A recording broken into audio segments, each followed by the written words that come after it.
बिस्मिल्लाहिर्रहमानिर्रहीम। आज बेटा हमारा टॉपिक है ऑस्मोरेगुलेटरी एडाप्टेशंस इन एनिमल्स। नूर वजह से सुनिएगा, टॉपिक बहुत आसान है और टू द पॉइंट है, कोई मुश्किल चीज़ इसमें नहीं है, लेकिन बस एक कंसेप्ट है, अगर आपको वो आ गया तो फिर आप इंशाल्लाह बहुत अच्छे से नेल डाउन कर लोगे इस टॉपिक को। तो स्टेप वाइज शुरू करते हैं बेटा। सबसे पहले आपका जो टॉपिक वाली कुछ चीज़ें इसमें लिखी हुई हैं, पहले मैं आपको थोड़ा बहुत समझा देता हूँ। अडाप्टेशंस, मैंने आपको शायद ये प्रीवियस दिन जो हमने लेक्चर शुरू किया था उसका अगेन से बैकग्राउंड दे देता हूँ कि होम्योस्टैसिस आपका चैप्टर का नेम है, राइट। मैं इधर चीज़ें मेंशन करता जाता हूँ। अब होम्योस्टैसिस जो है that is the maintenance of the internal environment from the harms of the fluctuations in the external environment. अब एक्सटर्नल इन्वायरमेंट के अंदर चेंजिंग्स जो है वो बहुत ज़्यादा होती हैं और उससे आप इंटरनल इन्वायरमेंट को चेंज रखते हैं। जैसे मैंने कहा कि वाटर का बैलेंस करना होता है, टेम्परेचर का बैलेंस करना होता है और फिर एक्सक्रीटरी मटेरियल को बैलेंस करना होता है। तो ये तीन तरह की मेन रेगुलेशंस होती हैं जो किसी भी तरह के ऑर्गेनिज्म को चाहिए होती हैं। बेटे हमने पढ़ा वाटर वाली को, जो कि उसको हम कहते हैं ऑस्मो रेगुलेटरी सिस्टम या ऑस्मो रेगुलेशंस, है ना ऐसी बात। यस। और जो ऑस्मो रेगुलेशंस वाला सिस्टम है, यानी जो ऑस्मो रेगुलेटरी पर्पसेस के लिए होता है, उसमें हम वाटर की बैलेंस को पढ़ रहे होते हैं। जब वाटर की बैलेंस को पढ़ते हैं तो बेटे हमारे पास ना ओवरऑल इन्वायरमेंट आ जाते हैं जो वाटर वाले होते हैं। इन्वायरमेंट एक आता है आपके पास मेरीन इन्वायरमेंट आ जाता है, दूसरा आ जाता है फ्रेश वाटर, मेजरली जो हम क्लासीफाई कर रहे होते हैं। और इन्हीं बेसिस पे आपके पास एनिमल्स जो होते हैं वो भी दो तरह के होते हैं। The ones that can regulate the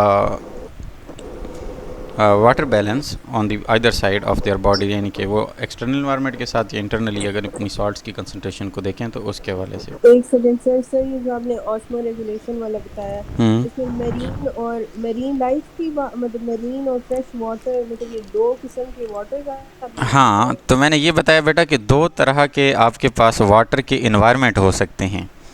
यानी एक को हम फ्रेश वाटर इन्वायरमेंट कहते होते हैं ना, तो एक मेरीन इन्वायरमेंट होता है और जिसमें वाटर की रेगुलेशन या वाटर के साथ एक्सपोजर होता है आपके एनिमल्स का, और उससे हमने फिर फर्दर जो है फ्रेश वाटर के सेंस में फ्रेश वाटर किसको बोलेंगे बेटे, लेक्स ओशंस के अलावा जितने भी लेक्स रिवर्स होते हैं, ये इसके बाद वो जो ग्लेशियर्स होते हैं, ये सारा फ्रेश वाटर है।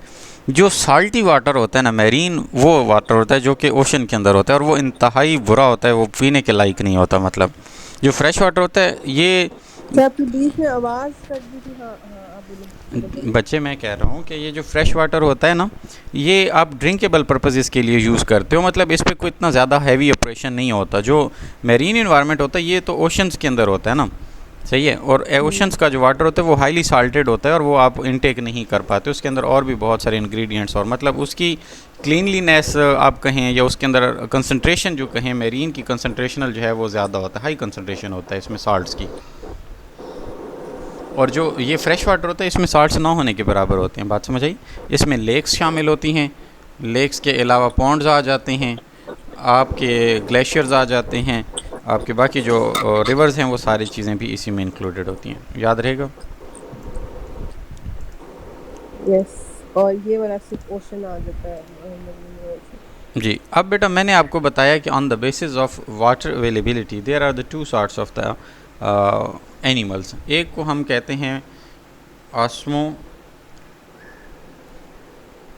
रेगुलेटर्स, दूसरे होते हैं सर जरा ऊपर करेगा अपना ऑस्मो, ये मरीन से निकल रहा है ना? नहीं नहीं नहीं नहीं नहीं, मेरीन से नहीं निकल रहा है बच्चा, ये ऊपर वालों से आ रहा है, इससे भी अगले स्टेप पे जा रहा है। अगर आप देखें ना, ऑस्मो रेगुलेटर रिलेशन से। हाँ जी बिल्कुल, ये देखें ना, ऑस्मो रेगुलेशन से आ रहा है। यानी कि वो इसके लिए आपके पास एनिमल्स को अगर हम क्लासीफाई करें तो दो तरह की क्लासिफिकेशन हमारे पास आ सकती है। The ones osmoregulators, the second ones osmoconformers. याद रहेगा यहाँ तक? सही, जरा ऊपर करके दिखा सकते हैं? जी, ये वाले। एक सेकंड और ऊपर करें। हाँ हाँ, इस तरह ठीक है। ओके ठीक है, समझा आगे गए। करें। दो आगे हैं, इसमें से एक आपने कहा कि ऑस्मोरेगुलेटर्स हैं और आस्मो रेगुलेटर्स और आस्मो ऑस्मोरेगुलेटर्स हैं, कन्फर्मर्स। अब हम जब ऑस्मो कन्फॉर्मर्स, ठीक हाँ, है। Osmo conformers. अब आस्मो जो कन्फर्मर्स होते हैं ना, ये एक्सटर्नल इन्वायरमेंट जो इनका होता है, चाहे वो मेरीन है चाहे फ्रेश वाटर है, एक्सटर्नल इन्वायरमेंट यानी कि मैं कह सकता हूँ कि अडॉप्ट कर लेते हैं, अडॉप्ट बॉडी तो ये कंसंट्रेशंस। अच्छा एक मिनट, यानी कि जैसे एक्सटर्नल इन्वायरमेंट की बॉडी कंसंट्रेशंस होती हैं, मतलब उसकी होती हैं इन्वायरमेंटल कंसंट्रेशन ऑफ साल्ट्स, बिल्कुल उसी तरह ये अपने बॉडी के अंदर भी अडॉप्ट कर लेते हैं। मतलब सर फिर इसकी समझ नहीं है ऑस्मो मैं कन्फॉर्मर्स समझाता हूँ बेटा, इसको सुनो ना। कि एक एक्सटर्नल इन्वायरमेंट है, सपोज़ कि वो एक्सटर्नल इन्वायरमेंट आपका है हाइपरटोनिक, ठीक है, सपोज़ जहाँ पे साल्ट ज़्यादा हैं, ठीक है। तो ये जो आस्मो कन्फर्मर्स होते हैं ना, ये अपनी बॉडी के अंदर भी अडॉप्ट कर लेंगे इसी कंडीशन को। मतलब ये अपनी बॉडी के इनसाइड भी क्या करेंगे, कोई ऐसा सिस्टम करेंगे ताकि इनकी बॉडी के अंदर भी साल्ट ज़्यादा हो जाए। बात समझ आई है? और वो क्यों करते हैं, इसकी लॉजिक है। देखो, अगर आपके एक्सटर्नल इन्वायरमेंट के अंदर, एक मिनट बेटा, जस्ट मैं एक मिनट भाई की बात सुन लूँ ज़रा। यस असलम इसनो प्लीज़ अजिंक्य खेन अच्छा चलो रख ना बात मैं करें ना। अच्छा चलो कर दें डिस्कस।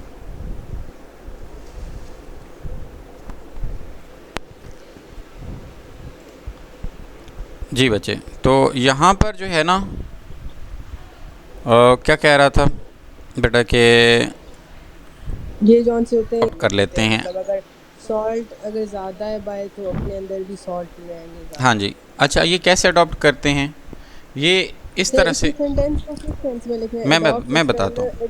एडजस्ट टू हाँ, adjust to external similarity of environmental condition, यानी आप कह सकते हैं कि एक्सटर्नल साल्ट कंसनट्रेशन के अकॉर्डिंग हो जाते हैं। Environmental conditions. अच्छा, अब इसकी एक एग्जांपल सुनो ज़रा। मैंने आपको बताया कि सपोज़ आपके पास हाइपरटोनिक सोल्यूशन है, हाइपर टॉनिक सॉल्यूशन है या इन्वायरमेंट है, सही है। अब हाइपरटोनिक इन्वायरमेंट है तो एनिमल जो है कौन से वाला आस्मो कन्फर्मर, उसको भी अपने अंदर जो है हाइपरटोनिक बनाना होगा ना सोल्यूशन, तभी सेम हो जाएगा इन्वायरमेंट के। अच्छा, अब ये हाइपरटोनिक क्यों बनाता है, क्वेश्चन ये है बेटे। अगर ये इस तरह की ये जो फ़िश पड़ी हुई है, ये अगर एक्सटर्नली हाइपरटोनिक सोल्यूशन नहीं बनाती तो हाइपरटोनिक का मतलब क्या होगा। पहले तो एक्सटर्नल इन्वायरमेंट में देखें, यानी बाहर में हाइपरटोनिक में साल्ट्स मोर हैं, सही है, और वाटर जो है वो लेस है। सॉल्ट मोर होगी, ठीक है। अब इसकी वजह से क्या होगा कि वो जो इस एनिमल की बॉडी की इनसाइड वाटर है ना, वो इन ज़्यादा साल्ट्स की तरफ आना शुरू करेगा ताकि इन साल्ट्स को डाइल्यूट कर ले। अच्छा, तो इस तरह तो डिहाइड्रेट हो जाएगा आपका एनिमल। तो उसने अडॉप्टेशन क्या की हुई है, उसने अडॉप्टेशन क्या की है कि अंदर भी वो अपने साथ बहुत सारे साल्ट जैसे बाहर हैं उसी तरह सेम कर लेता है। अब पानी का फ्लो ना तो अंदर जाता है ना बाहर आता है, तो वो नॉर्मल एग्जिस्ट कर लेते हैं। सही समझ नहीं है, एनिमल अडॉप्ट कर लेगा। मतलब मैं बताता हूँ, देखो सुनो बेटा, मैं क्या मतलब मैंने कहा था ना कि हाइपरटोनिक जो है बाहर है अगर एनवायरनमेंट, तो उससे रिस्क ये है कि अगर प्लांट के अंदर सिस्टम हो हाइपोटोनिक, अगर हाइपोटोनिक हो, लो हो साल्ट, तो पानी ज़्यादा होगा ना फिर प्लांट उसके अंदर, बॉडी के अंदर, तो बॉडी से पानी बाहर इन्वायरमेंट की तरफ आएगा हाइपरटोनिक में जहाँ पे साल्ट्स ज़्यादा पड़े हैं, क्योंकि हमेशा वाटर वहाँ जाता है जहाँ साल्ट्स ज़्यादा होते हैं। ये नॉर्मल कंडीशन में है। तो जब सारे का सारा पानी इस एनिमल से निकल जाएगा बॉडी से, तो ये तो डिहाइड्रेट हो जाएगी। तो इसने अपने आप को बचाना है ना डिहाइड्रेशन वाली सिचुएशन से। यस। तो ये कैसे डिहाइड्रेशन से बचाएगी? ये क्या करती है, जिस तरह अगर मैं कहता हूँ कि जितनी कंसंट्रेशन बाहर है उतनी ये अपनी बॉडी के अंदर करती है। और कैसे करती है? क्वेश्चन ये अपने अंदर कुछ साल्ट्स को या ट्राईमिथाइल अमीन को, TMA टाइप कुछ ना कुछ, ट्राईमिथाइल अमीन ऑक्साइड TMAO, ये कुछ ऐसे केमिकल्स होते हैं जो अपनी बॉडी के अंदर ये स्टोर कर लेती है। उसकी वजह से इसकी बॉडी के अंदर भी साल्ट्स की रेशो बढ़ जाती है। जब बॉडी के अंदर और बाहर साल्ट्स की रेशो बराबर हो जाती है तो पानी ना अंदर से बाहर जाता है ना बाहर से अंदर आता है। मतलब उनका इशू जो है बेटा वो आइसोटोनिक बना देती है। मैं यूँ बताऊँ आपको ना सादे लफ्ज़ों में, यानी ये कुछ साल्ट्स को अपने अंदर रोक लेती है और सिस्टम एक्सटर्नल इन्वायरमेंट के आइसोटोनिक बना लेती है। इतनी सी बात है, ठीक है। सर वैसे बहुत कम्प्लेक्स है, कम्प्लेक्स है।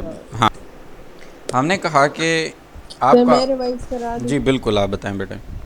सर देखें, अब हमारे पास जो सी इन्वायरमेंट है बाहर की वो हाइपरटोनिक है, ठीक है। तो मतलब सॉल्ट ज़्यादा हो गए, वाटर कम हो गया। अब जो एनिमल की बॉडी है वो उसमें तो मतलब वो तो हाइपोटोनिक है ना, उसमें वाटर ज़्यादा है और सॉल्ट कम है। ठीक तो है। वो मतलब इन डिफरेंसेस को कम्पैक्ट करने के लिए वो ऐसे करता है कि वो अपने अंदर एक सॉल्ट प्रोड्यूस करता है जिसका नाम है TMAO। क्यों? उसको रिस्क कौन सा और है जो वो फिर साल्ट प्रोड्यूस कर रहा है? क्या हुआ? यार एनिमल को किस बात का रिस्क है कि वो साल्ट प्रोड्यूस कर रहा है? डिहाइड्रेशन हो। एग्जैक्टली, आगे चलें। हाँ, एक सेकेंड सर। ठीक है।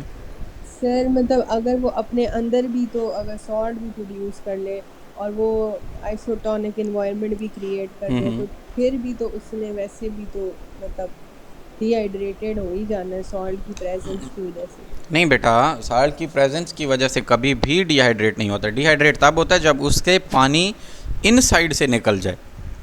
हमने ये बिल्कुल भी नहीं कहा कि आपकी मतलब बॉडी, वो अपना वाटर हाँ रिटेन करना जी चाह जी रहा जी है, बिल्कुल और फिर बिल्कुल, salt तभी तो produce यही तो करेगा, बात कह रहा ताकि हूँ। बाहर वाली सॉल्ट ना लेके चले हाँ और हाँ, वो डिहाइड्रेट यस हो। यस, यही चीज़ है। अब इसका एक और बात बताता हूँ बड़े मज़े की। सपोज़ मैं अब SLO बेस्ड क्वेश्चन करता हूँ। बुक वाले ने आपको बताया हाइपरटोनिक कंडीशन का। सपोज़ क्वेश्चन आ जाता है भाई कि अगर एक फ़िश है वो हाइपरटोनिक इन्वायरमेंट में रह रही है। सर अगर अभी आप कुछ बोले ना तो मुझे आवाज़ नहीं आ रही। हेलो हाँ, अब आ रही है। बेटा जी, मैं कह रहा हूँ कि अगर आप SLO बेस्ड पेपर देते हैं और वो पेपर वाला आपसे क्या पूछता है, ये पूछता है कि भाई आप बताओ ज़रा कि अगर हाइपोटोनिक एनवायरनमेंट के अंदर हम किसी फ़िश को प्लेस कर दें तो फिर उसके लिए क्या प्रॉब्लम्स हैं और वो कैसे अडॉप्ट करेगा? आप बताएं आप। हाँ जी, सोचें ज़रा, इसी चीज़ को, पैटर्न को जहन में रखें। अगर हाइपोटोनिक होगा तो साल्ट से ज़्यादा होंगे या कम होंगे? सॉल्ट्स कम होंगे। तो वाटर क्या होगा? कंटेंट वाटर ज़्यादा। कहाँ पे? Outer side of the environment, right? ऐसे ही है ना? अच्छा, अब इनसाइड आपके पास साल्ट क्या होंगे, ज़्यादा या कम? इनसाइड सॉल्ट हमारे पास कम। ओए ज़्यादा होंगे, ओ सॉरी, ज़्यादा। क्योंकि हाइपोटोनिक में बाहर साल्ट कम है तो भाई अंदर ज़्यादा होंगे बॉडी से। बात समझ आई? दोबारा अगर बॉडी के, देखो ना, हाइपोटोनिक है तो हम किसी रेफरेंस से बात करें, वो कौन सी है रेफरेंस? आपका एनिमल है, आपकी फ़िश है। तो भाई फ़िश की निस्बत वो साल्ट्स लो हैं, तभी हम उसको हाइपोटोनिक कह रहे हैं। Okay, yes. अब साल्ट्स अगर फ़िश की निस्बत कम है तो फ़िश के अंदर इसका मतलब साल्ट ज़्यादा हुए। यस। अब फ़िश के अंदर साल्ट ज़्यादा हैं भाई, तो पानी क्या हुआ? कम हुआ ना इनसाइड। यस। तो फिर पानी जो है वो एक्सटर्नल इन्वायरमेंट से बॉडी ऑफ योर एनिमल उसके अंदर आना शुरू कर देगा और उससे डिफ्यूज़ होते होते उसको फुला देगा और उसके बाद फिर एंड पे उसको फट सा जाएगा, यानी इतना टाइट कर देगा, टर्जिडिटी आ जाएगी बॉडी सेल्स में। सर ये एंड वाला क्या मतलब? पहले ठीक है, वाटर रश इन करेगा ना। सॉल्ट अंदर कम है, फिर क्या हुआ था बेटे? साल्ट अंदर ज़्यादा हैं, कम किधर है मेरा बच्चा? अब ये तो है ना सॉल्ट अंदर ज़्यादा, यार देखो, और वाटर बाहर। ये कंडीशन है, हाइपोटोनिक इन्वायरमेंट है। यस, फिर क्या होगा? हाइपोटोनिक एनवायरनमेंट है तो इसका मतलब साल्ट्स लो होंगे, और किस में, एनवायरनमेंट में। इसका मतलब वाटर जो है वो मोर होगा। लाजमी सी बात है, अगर साल्ट कम है तो वाटर ज़्यादा होना चाहिए ना बाहर एरिया में, आउटर एनवायरनमेंट में। हाइपोटोनिक एनवायरनमेंट है, सॉल्ट्स लो होगा, तो वाटर ज़्यादा होगा ना बेटा। यस। अच्छा, ये आपकी अगर फ़िश होगी इस तरह वाली, तो भाई इस फ़िश के इनसाइड हम क्या, यानी कि जो अंदर कंसंट्रेशन है ना इधर, उसकी निस्बत से ये हाइपोटोनिक था। मतलब इसके अंदर सॉल्ट ज़्यादा है और हाँ, अब इसका केस तो उल्टा हो जाएगा। इसका मतलब साल्ट्स साल्ट्स इधर मोर होंगे और वाटर लेस होगा। बात समझ आई है? यस। फिर क्या होगा? अच्छा, जब ये चीज़ हो जाएगी कि भाई आपके पास साल्ट से ज़्यादा और वाटर लेस है, तो क्या चांस है? बाहर जहाँ पे पानी ज़्यादा है, वाटर मोर है, वहाँ से लेस साइड पे आना शुरू हो जाएगा पानी, राशन करेगा। यस, राशन करेगा। तो बॉडी के सेल्स ऑफ दैट एनिमल जो है वो टर्जिडिटी की कंडीशन अख्तियार करते जाएंगे, क्योंकि पानी इनसाइड आ रहा है ना, टर्जिड होते जाएंगे। हाँ। और फिर वो एक टाइम पे आ सकता है कि वो ओवर हाइड्रेशन हो जाए उसके अंदर, है ना ऐसी बात। देखो यार, पानी जो ज़्यादा आ रहा है तो क्या बात हुई थी बेटा, कि पानी बाहर ज़्यादा है ना, इस चीज़ को देखो जो आपको स्क्रीन पे शो हो रहा है, आएगा पानी, तो ज़ाहिर बात है फिर पानी की वजह से बॉडी उसकी फूल जाएगी ना, जैसे सेल, प्लांट का सेल टर्जिड हो जाता है। ओके। तो उसमें एक्सेस वाटर हो जाएगी। अब एनिमल ने भाई ज़िंदा रहना है, उसने अपने आप को जलील नहीं करना, तो एनिमल कोई अडॉप्टेशन तो करेगा, है ना। वाटर अब एक्सेस में हो गया जिसकी वजह से टर्जिड हो गया।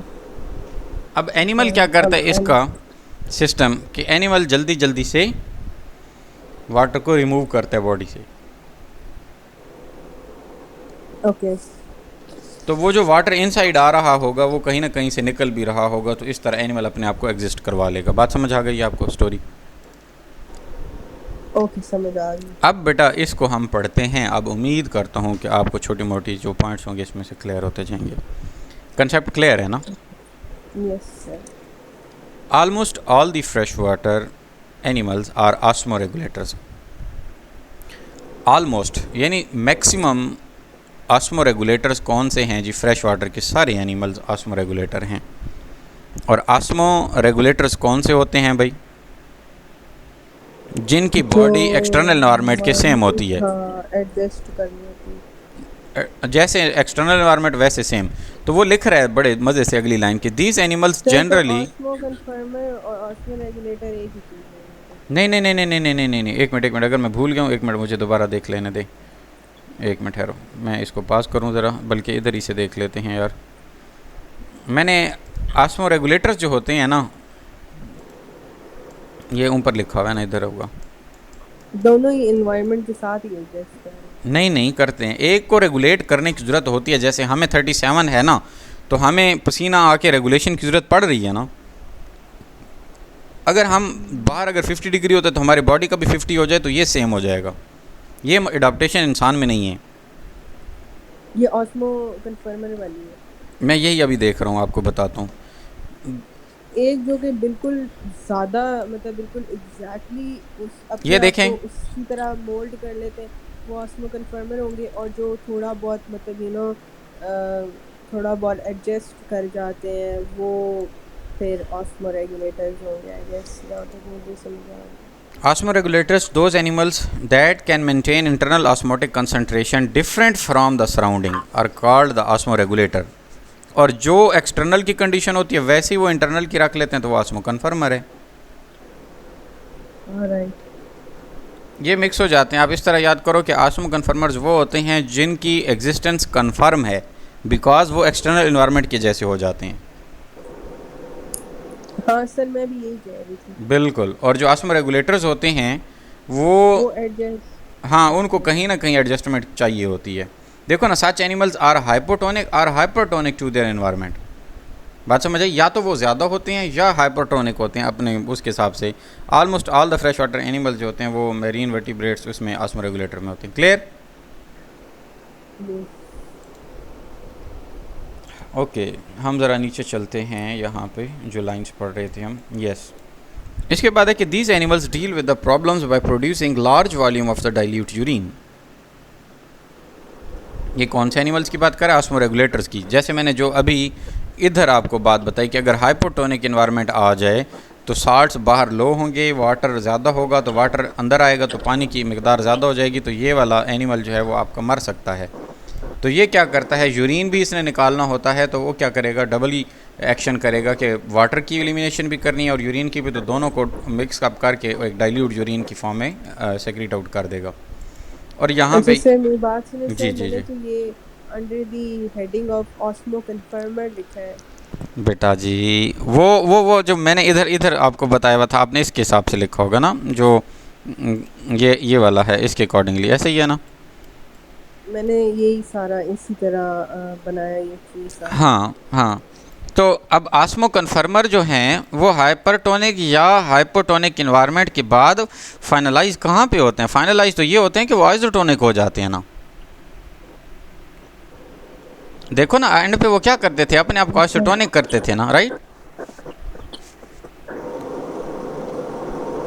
तो वो फिर ऑस्मो कन्फर्मर्स में आएंगे, ऑस्मो रेगुलेटर में नहीं आएंगे। मतलब ये सही आपने चीज़ बनाया, इन्वायरमेंटल। हाँ, अब एक और चीज़ मैं आपको बताऊं, जो आस्मो रेगुलेटर्स होंगे ना बेटा, they need some sort of regulation.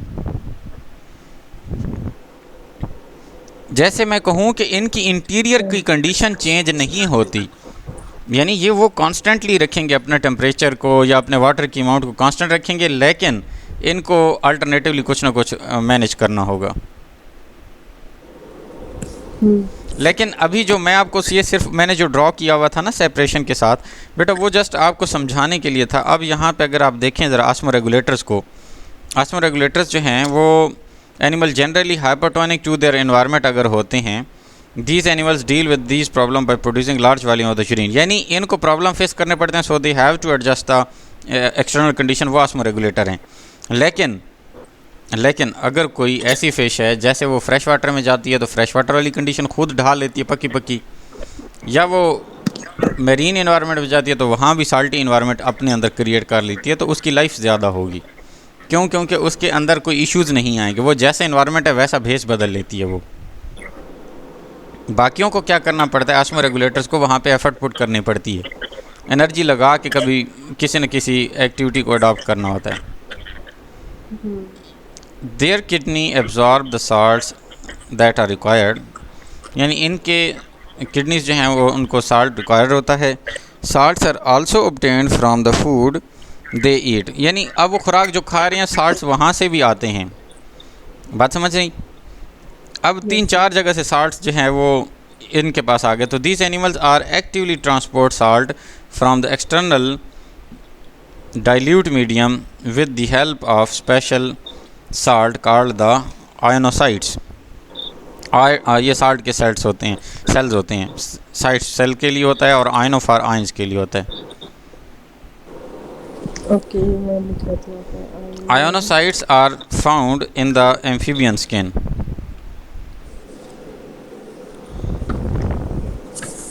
बात समझ आ रही है? Yes, ionocytes are salts.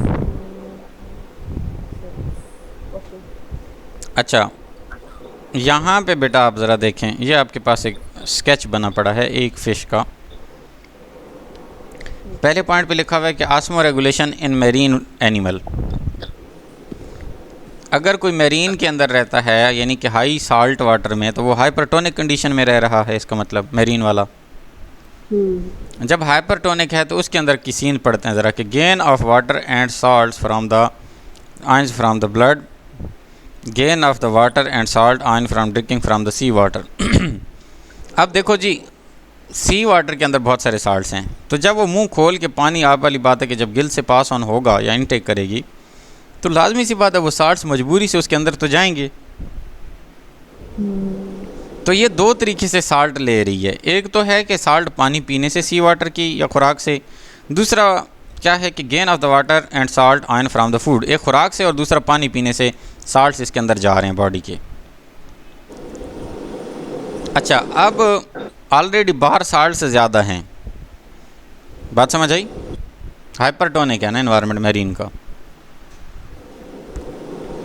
अब बाहर जब साल्ट से ज़्यादा हैं तो क्या होता है बेटे कि यहाँ पे excretion of salt from the ions के लिए इनको एनर्जी पुटअप करनी पड़ेगी, यानी अपने एक्सक्रीटरी वेस्ट को जो कि उसने गिल्स से यानी या मुंह से पानी पीते हुए साल्ट से ट्रैप किए थे, वो साल्ट्स को निकालना है। तो उसके लिए इसको क्या करना पड़ेगा कि उसके लिए जो है ना ये कोई एलिमिनेशन करेगा, एक तरह से एक्टिवली ट्रांसपोर्ट करेगा, जहाँ पे ऊपर लिखा हुआ भी है, अगर मैं बताऊँ आपको तो ये कि ये लिखा हुआ है कि also actively transport the salts from the external to the body medium, यानी ये उसने बताया हुआ कि साल्ट्स जो हैं वो एनर्जी का यूज़ करके फिर एलिमिनेट किए जाते हैं इनकी बॉडी से, क्योंकि बाहर इतने ज़्यादा साल्ट होते हैं, ज़बरदस्ती साल्ट और कैसे बाहर जाएगा बॉडी से, तो इसलिए उसको एनर्जी के साथ पुशअप किया जाता है जी। फिर है excretion of salt ions and small amount of water in the scanty urine from the kidneys, यही बात बता रहा हूँ ना कि किडनी से जो यूरिन पास ऑन होगा तो उसी के अंदर ये साल्ट वगैरह भी एलिमिनेट कर देगा। दूसरा क्या मसला है भाई, आस्मा रेगुलेटर इन फ्रेश एनिमल, जब फ्रेश वाटर एनिमल होते हैं तो उनका एक्सटर्नल एनवायरनमेंट जो है वो साफ़ होता है, सही है। तो gain of water and some ions जो हैं वो फ्लूइड के ज़रिए से मुंह के अंदर जाएंगे। अब Uptake of the salt ions by the gills, Gill से कुछ ना कुछ आयंस तो पकड़ लेगा। ऑस्मोटिक वाटर जो है वो गेन थ्रू गिल्स, यानी ऑस्मोटिक वाटर जो है वो गिल से ले रही होती है and parts of the body surface के लिए, फिर यहाँ से वो कह रहा है कि इस एरिए से वो क्या करेगी, excretion of the salt and the large amount of water. याद रहे बेटा, जो चीज़ फ्रेश वाटर के अंदर है उसमें पानी बहुत ज़्यादा होगा, तो पानी से बचने के लिए उसने पानी बॉडी से निकालना है तो क्या करेगी, बिल्कुल जो यूरिन होगा उसके अंदर ही अपना वेस्ट मटेरियल को सेक्रेट आउट करके कलेक्टिवली एलिमिनेट कर देगी। बात समझ आ गई है? ओके बच्चे, ये थोड़ा सा ना नूर कम्प्लेक्स है, थोड़ा सा नहीं बल्कि अच्छा खासा कम्प्लेक्स है। अगर मैं आपको सही वाली बात बताऊं तो जब तक आप इसको पहले घोटा भी लगाओगे और इसको अंडरस्टैंड करके पॉइंट्स की फॉर्म में नहीं लिखोगे, आपको ये मसला करेगा। तो ये एक दफ़ा याद कर लो, ये हर दफ़ा ये चीज़ें आपको मेमोराइज़ करने की ज़रूरत नहीं पड़ेगी।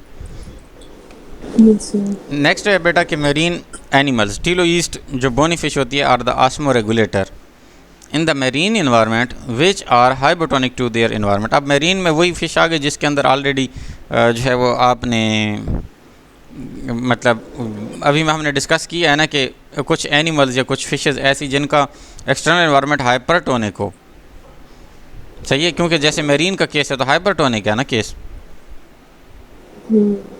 तो उस हाइपरटोनिक वाले एनवायरनमेंट के अंदर ये फिशेस कैसे सर्वाइव करेंगी?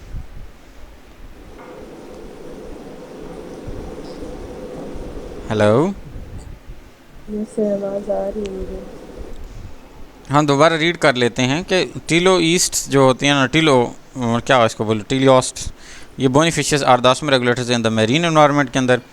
अब ऑस्मो रेगुलेटर है तो which are the hypertonic to their environment, मतलब इसके अंदर कुछ ना कुछ तो चेंज होगा, या हाइपरटोनिक होगा या हाइपोटोनिक होगा, because it they need regulation, right. So these fishes have tendency to lose water, तो फिर ये उस फिशेज के अंदर टेंडेंसी है कि यह वाटर आसानी से लूज़ कर देंगी, ठीक है, to the environment specially across the gills epithelium, यानी वो जो सारा पानी मुंह से गिल्स की तरफ जाता है ये सारे का सारा रिलीज़ कर देती हैं ये मेरीन वाले एनिमल्स। इसके बाद है in order to replace the water loss, अब वो पानी जब बहुत सारा बॉडी से बह गया तो क्या होगा कि these fishes usually drink large amount of water unlike fresh water fishes, जिस तरह फ्रेश वाटर फिशेज होती हैं उसी तरह ये उसको भी यानी कि वाटर को यूज़ करेगा ड्रिंकिंग पर्पस के लिए एक तरह से लार्ज स्केल पे। दे आल्सो है problem of excess salts in their body due to drinking of sea water, अब अगर वो सी का वाटर पीती हैं तो लाजमी सी बात है अंदर साल्ट और भी बढ़ जाएंगे, जैसे अगर वो पानी पी रही हैं तो सोडियम का, क्लोराइड का, मैग्नीशियम का और पोटाशियम का, ये साल्ट्स आपको कहीं ना कहीं मतलब आपकी उसमें आ ही जाते हैं, यानी इनके साथ आप कहें कि इनटेक जब होगा तो ये आपकी बॉडी के अंदर कहीं ना कहीं रिप्लेस भी हो जाएंगे और कहीं ना कहीं एग्जिस्ट भी करेंगे। तो अगली बार इससे जो अगली बात है, यानी कि ये जो आयंस आपके पास नज़र आ रहे हैं आपको, ये सी वाटर के अंदर नेचुरली पड़े होते हैं। So when you are going to intake the water, तो ऑफ कोर्स यार कि वो सारे के सारे आयंस जो हैं वो आपकी गिल्स तक आ जाएंगे। फिर क्या होता है अगली यहाँ से कि some fishes also have special salt secreting glands. हाँ, अब किसी फिश से का साल्ट रिमूव ना हो फिर तो उनके लिए कुछ ना कुछ नेचर ने ग्लैंडुलर स्ट्रक्चर भी उनके अंदर रखा हुआ है, और फिर ग्लैंड्स होते हैं in the wall of the rectum की वॉल के अंदर, that remove the salt into the digestive track. और फिर ये क्या करते हैं कि साल्ट्स को रिमूव करते हैं जो कहाँ पे होते हैं, डाइजेस्टिव ट्रैक के अंदर होते हैं, which are eliminated from the body during the ingestion. तो उसके बाद क्या होता है, इजेशन लिखा हुआ है कि ये कहता है कि एलिमिनेट कर दिए जाते हैं बॉडी से इजेस्ट करने के बाद, या इजेशन, ये मेरे ख्याल से वो लिखवाना चाहिए। इसके लिए प्रॉपर वर्ड जो है वो क्या हो सकता है, यानी हाँ बस सही है, मतलब ओवरऑल एलिमिनेशन के प्रोसेस के लिए इनको कोई ना कोई सेटअप जो है इनके रेक्टल ग्लैंड्स हेल्प आउट कर रहे होते हैं। इसके बाद आ जाता है टेरेस्ट्रियल एनिमल्स, जो हमने ना उनमें पढ़ा है और ना यहाँ पढ़ा है। वैसे टेरेस्ट्रियल एनिमल्स मतलब ये टेरेस्ट्रियल या खुश्की के एरिया में जो रहने वाले होते हैं उनका क्या सीन होता है। Successful group of the land animals are the arthropods. Arthropod का मतलब क्या है, वो जो बड़ी सी ज़्यादा वाली टांगों वाले होते हैं। मतलब क्या है इस बात का, मतलब जैसे हशरात वगैरह, यानी इंसेक्चुअल सारी चीज़ें जो इंसेक्ट्स वगैरह होते हैं ये, तो आर्थ्रोपोड्स होते हैं जोरदार टांगों वाले। Among the invertebrates reptile bird mammals among ये vertebrate these presence of the continuous किधर गया कि the successful group of land arthropod, फिर इनवर्टिब्रेट ये सारे हो गए। फिर the presence of the chitinous exoskeleton in the arthropod and the dead keratinized skin in the vertebrates are the adaptation to reduce the water loss by गर्भोसिस।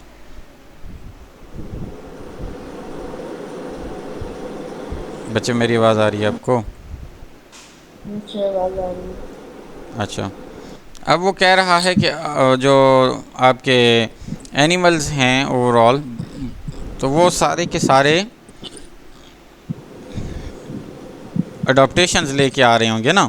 तो terrestrial वाले जितने भी होंगे तो वो सारे ट्रांसफार्म हुए हुए होंगे किससे भला, आर्थ्रोपोड से। और आर्थ्रोपोड के बारे में ये है कि उनकी काइटेनियस लेयर होती है एक्सोस्केलेटन के अंदर, और फिर वो डेड कैरेटिन के अंदर पड़े रहते हैं। फिर जब क्वेश्चन या जब कोई ना कोई इनकी वर्किंग की रिक्वायरमेंट होगी तो फिर इनको क्या कहा जाए इस पर, द प्रेजेंस ऑफ कंटिन्यूस। हाँ बस ये मतलब जिस तरह आर्थ्रोपोड्स के स्केलेटन के अंदर कैराटिन होती है ना बच्चे, तो इसी तरह ये चीज़ें भी इनके अंदर एग्जिस्ट कर रही होती हैं टेरेस्ट्रियल एनिमल के अंदर।